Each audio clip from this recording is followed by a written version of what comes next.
So, as per usual, I messed something up.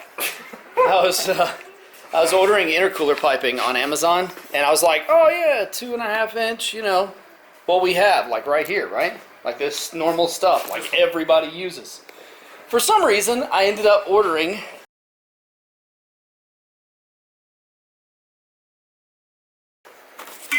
this baby stuff. It's 2 inch. I think it's gonna work out because we're gonna be pushing 5 pounds, and this 2 inch is actually the same size as the turbo outlet. So that's perfect. Now getting it to 3 inch on the, where's our elbow? Getting it to the 3 inch on the elbow is gonna be a little more difficult. Like we'll have to figure something out with that. I don't know. Yes, hot dog down the hallway, Ronnie. As Ronnie put so classily. Let's see your shirt, Ronnie.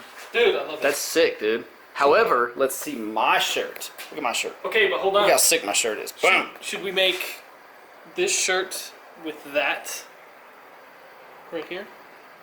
That'd be pretty neat. We should just put AKs on our local loser shirts. That'd be hilarious. AKs. Look how long Ronnie's beard's getting. He's getting like a real man beard.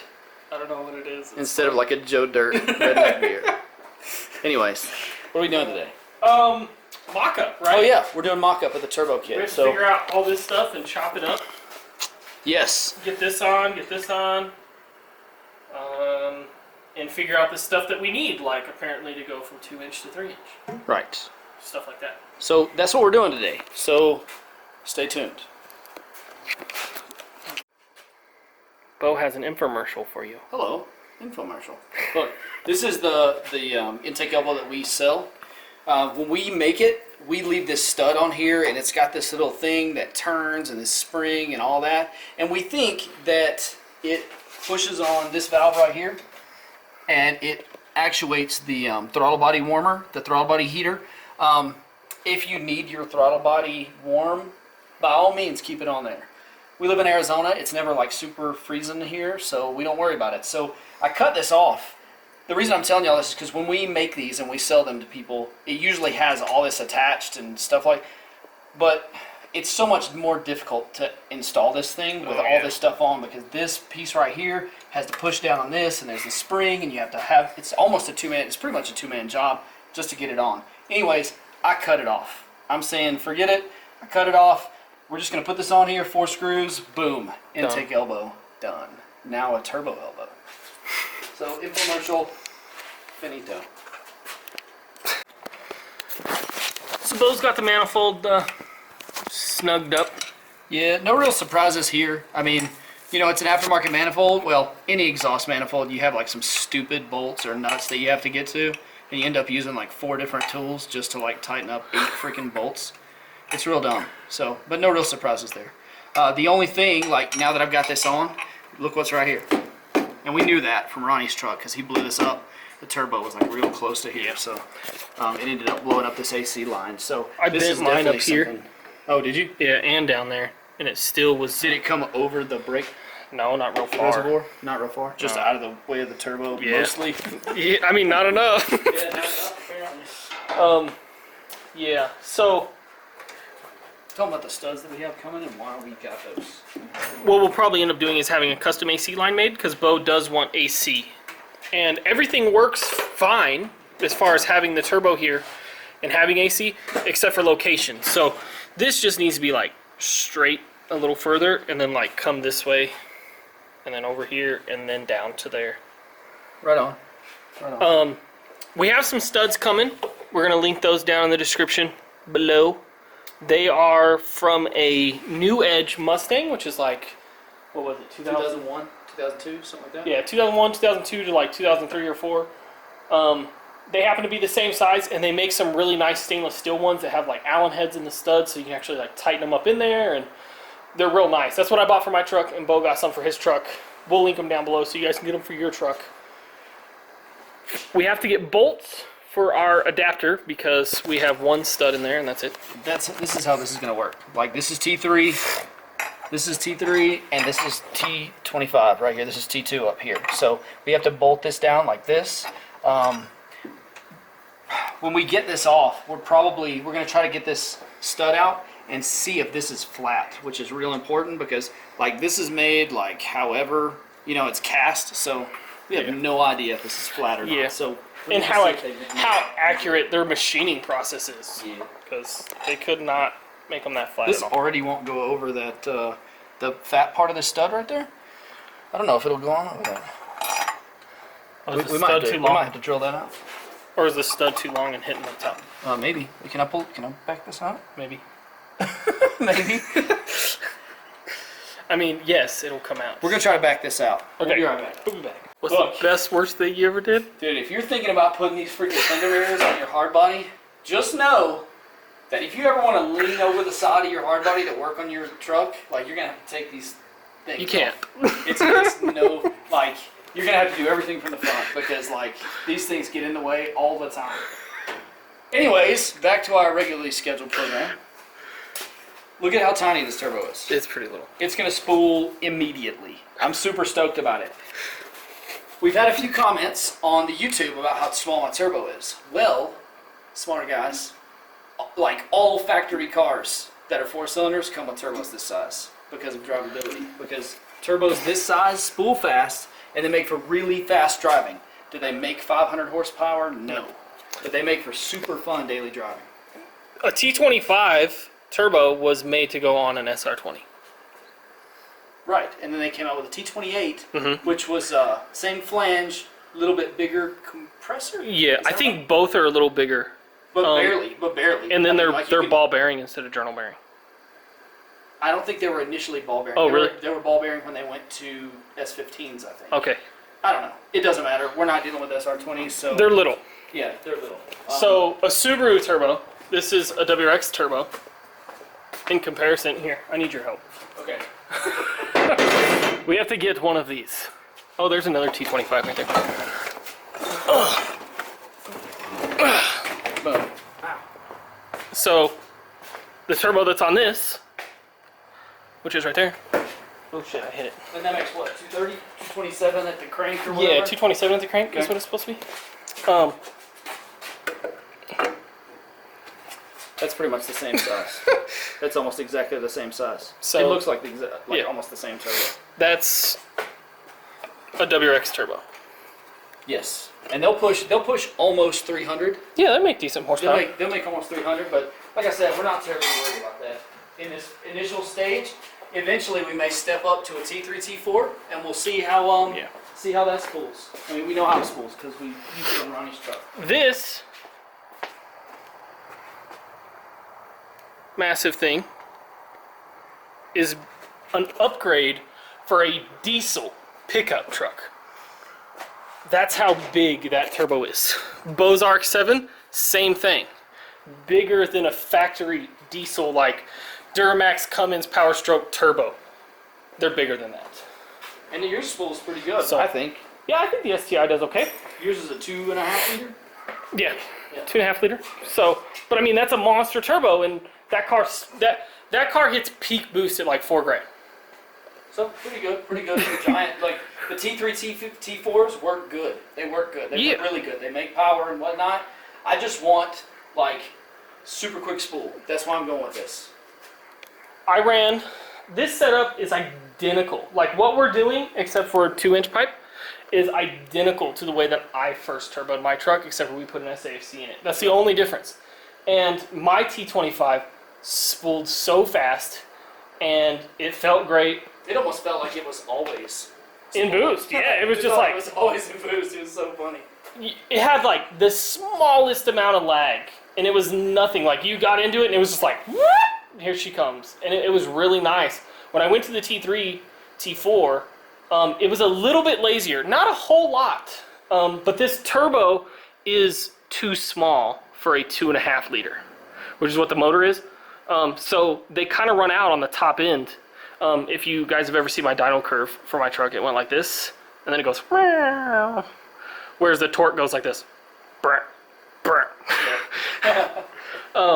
So the turbo will be really good. If you want a daily driver hard body that's like quick and a lot of fun, I would say have a custom manifold made and run a T25. Yeah, or a T28. Whatever you can find off of like an SR, like a late model SR. They'll be in good shape. They're easy to rebuild. They're cheap to rebuild. Yeah. So you can find them for cheap on like eBay and Amazon. You just have to buy a new wastegate because they're all going to be at like 14 pounds because that's what SRs run. So this is where we are so far. We've got everything done. We got all the manifold on. We just got to pipe it from here to here. Yeah. We're going to clock this turbo. We're going to clock the center section. We are. And we're going to get it from here to here. Okay. Because we're just going from turbo to intake. That's all we're doing for this first step. People have been asking, are you going to upgrade your injectors? Are you going to upgrade this? Yes, we're going to upgrade everything. We're going to start out with no fuel management, no ignition management, nothing like that. We're starting out with factory everything, just a turbo bolted on this thing. That is it. We're going to see how it runs. Then we'll slowly upgrade stuff, just to let you know how it does, like what problems we run into, what we have to do, and what we don't have to do. Because if you can do it like this, how much is this setup?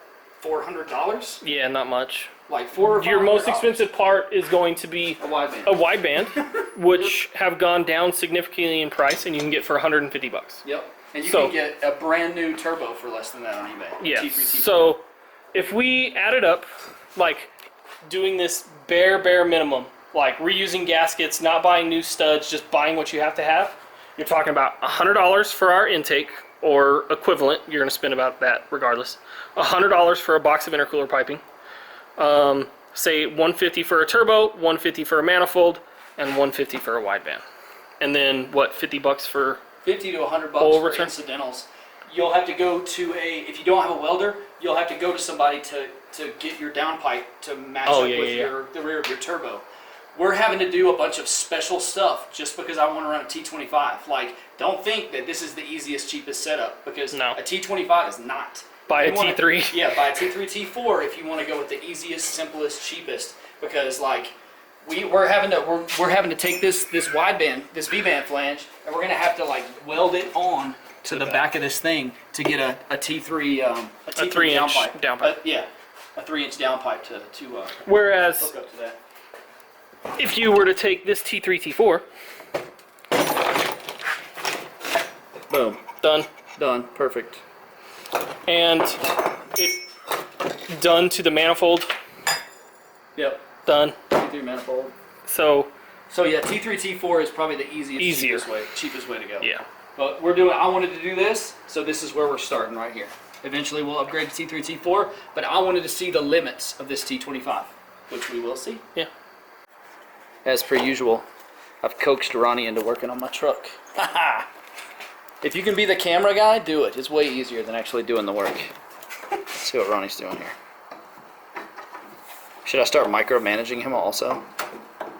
God, that looks so terrible, Ronnie. You need to fix that. That's gonna work. That's gonna work. Using this smaller pipe. I'm gonna say this just like I meant to do this. Using the smaller pipe makes it easier to clear your fans right here. Boom.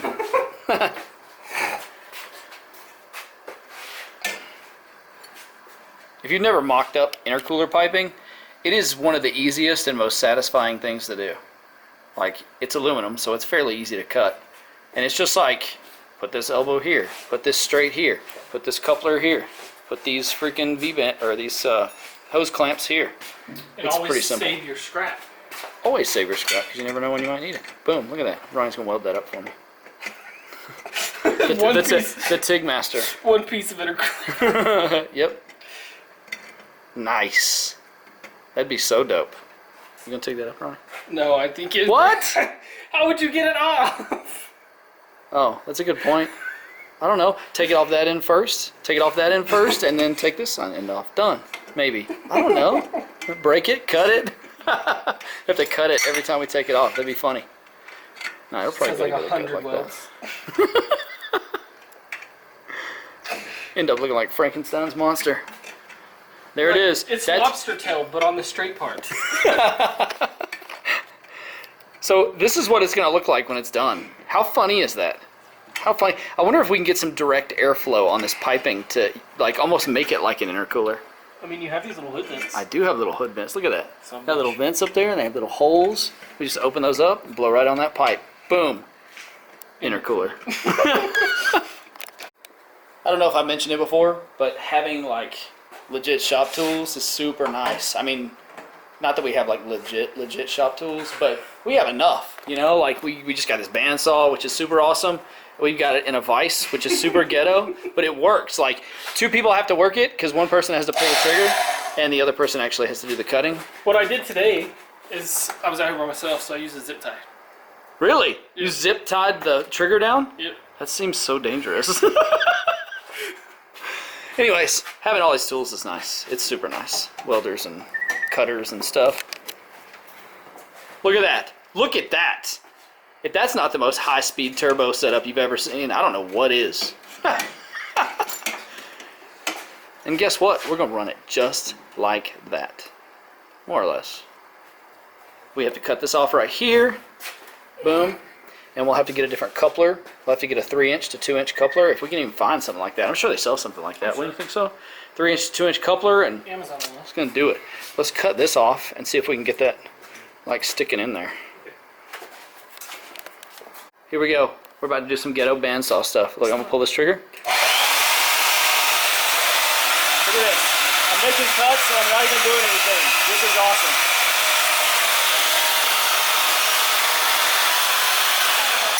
Boom. Let me see how clean that cut is. Look at that! Oh my gosh! It's so much nicer. Where did we get this? Where did we get this from? The Freight. Harbor Freight. The Freight.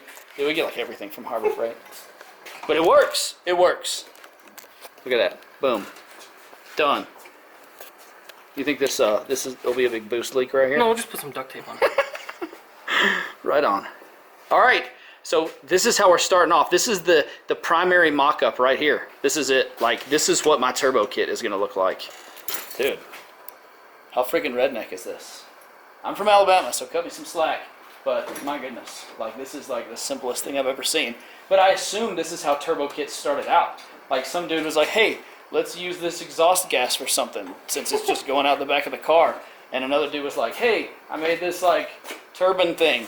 And then, boom. They just linked them together. And that was it, and they dealt with all the problems after that. So that's exactly what we're doing.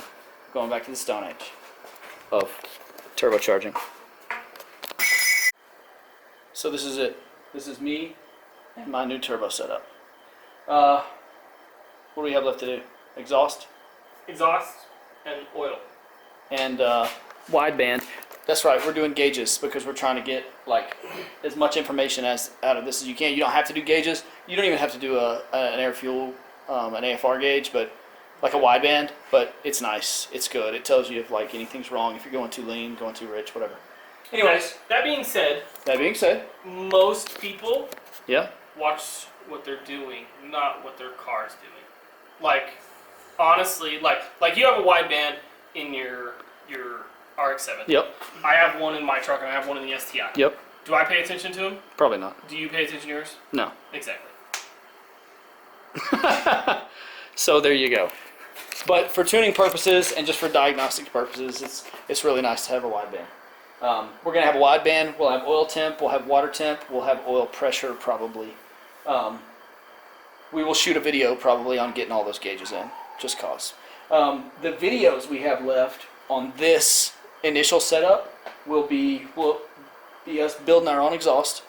I'm going to try my hand at welding. And like you say, like you've never done it. Well, I mean, I've done it, but like I've never done it on a part that I've put on my vehicle, except for my suspension, which was like, you know, it was kind of easy because it's like super thick and it's like metal, you know. Yeah. But other than that, we're gonna do the feed and drain for the turbo, the oil feed and oil drain.